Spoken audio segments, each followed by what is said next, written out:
going on, guys? Just wanted to do a quick comparison video. As you all may be aware, I was riding the 2021 Giant Trance X. Still got that bike. Actually hadn't ridden it for quite a while. Ended up buying a specialized Stumpjumper EVO frame and basically built it up using the parts from my Giant Trance X. But I kind of got to missing the Trance X, so bought a wheel set, a few other odd and end pieces, and got it going again. Basically, these two bikes, I wouldn't say they're in the same category. I think the Stumpy's more of an all mountain bike. It's a little bit longer legged.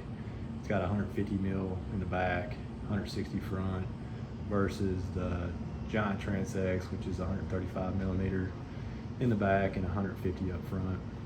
Also, the Geo is a little bit more conservative on the Giant Trance X. You're looking at a 65.5 degree head angle in the low position, and I think it's 66.2 in the high position. Also, the seat angle steepens a little bit whenever you flip the chip. Of course, it's got the adjustable geometry as well with the flip chip in the back. This bike here, it's got even more adjustability. You can actually, it's got a flip chip on the rear seat stay, and also, or chain stay, and it also has one up here at the headset.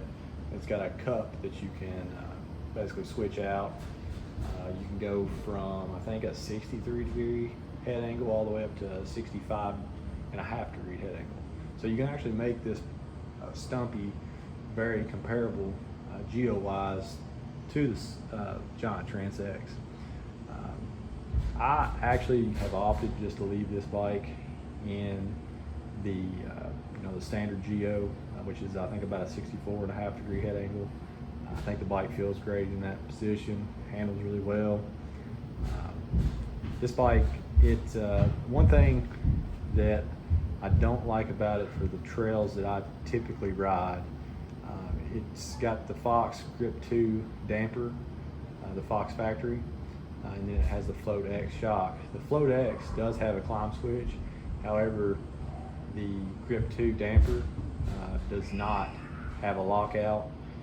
So, you could, I guess, firm it up if you wanted to, but it's not on the fly like with the Marzocchi Bomber, which I have on this Giant Trance X. And you can pretty much lock this out by just turning it all the way clockwise, and then if you want to open it up for a descent, this is full open right here. And you can kind of play around with it on just how much compression you want, on the fly. This shock that I'm running a Topaz T3. It's a DVO. It also has a climb switch, climb, trail mode, and that is fully open for your descents. However, I typically leave it in the trail mode.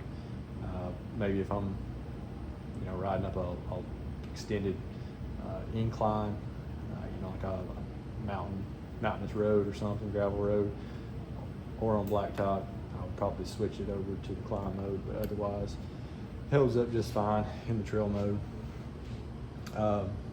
So I've kind of set my Trance X up with a little, I guess a little more trailish, more XC style, running a Recon rear tire with a Forecaster V2, both made by Maxxis. I'm also running carbon wheels. I just put on here. They're the Roval carbon wheels, and they're pretty light. They're, I think, 1,500 grams, somewhere around in there. So they're considerably lighter than the Industry 9 Enduro S with the 101 hubs that I run on this Stumpjumper. So obviously I've also got some heavier duty tires on the Stumpjumper as well, running a DHR2 in the back and a DHF in the front. But yeah, from day-to-day riding, I'll go with the Giant Trance X. It's just a better pedaling bike in my opinion. You know, better for just general trail riding. This bike right here, this is a you know, it's something that's really fun on the descents, and if you're descent oriented, I guess it's a great bike. You can still do it all.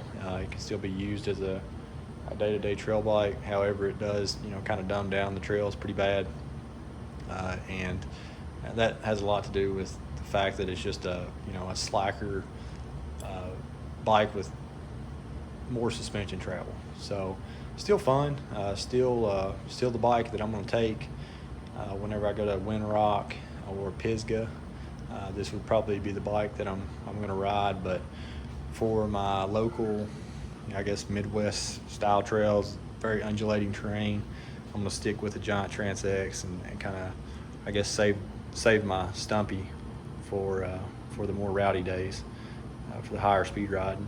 So anyway, just a quick video I wanted to give to you guys to kind of compare these two bikes. I know these two bikes, I don't think a lot of people choose between these two bikes, but you know, they're not that far apart, so I figured I'd go ahead, since I have both of them that are up and running, just kind of make a quick comparison video and talk about them. But if you guys have any questions, comments, go ahead and leave them.